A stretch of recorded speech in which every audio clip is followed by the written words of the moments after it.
Starting with viscosity, I just want to give a little bit of context on how we actually measured this before I jump straight into the data, because this may be a little bit different to what some of you might be used to seeing in this space.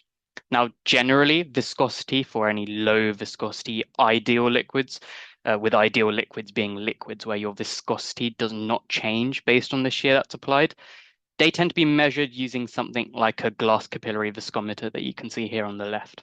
And with those, you're essentially timing how long it takes a fluid to drain through a tube under gravity, and that gives you a kinematic viscosity value.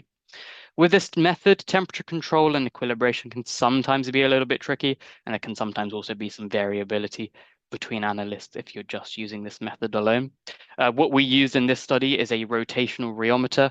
It's one of our 5 rotational rheometers that we have in the lab. Specifically, we used a TA Instruments DHR2. And the basic principle of a rheometer is that it delivers torque to a geometry and measures the resulting deformation in the sample. For anyone that's more familiar with rheometers in terms of the geometry used for these measurements, we used a 2-degree cone.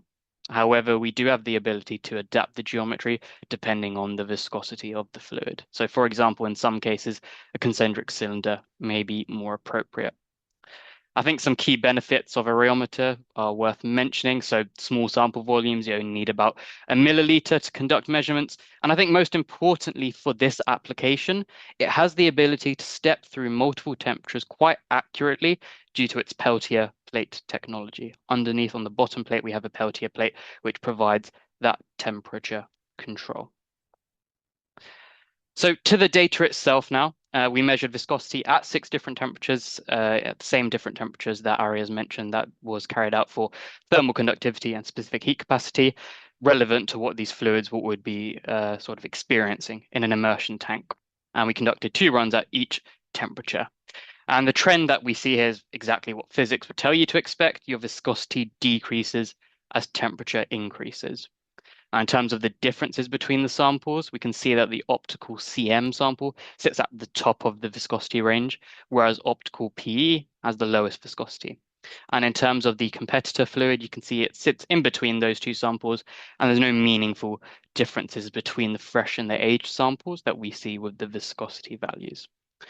Now, for freedom of merit 1, viscosity is going to primarily influence how readily the fluid circulates thermally. However, beyond freedom of merit 1, viscosity data is practically useful in a couple ways. For any engineers that are present that are used to designing pumps, if you've got a forced convection system, they need to be designed to overcome any pressure drop to actually push that liquid through. So viscosity data feeds directly into pressure drop calculations, which also affects things like pump sizing and energy consumption. And this is going to be related to freedom of merit 3.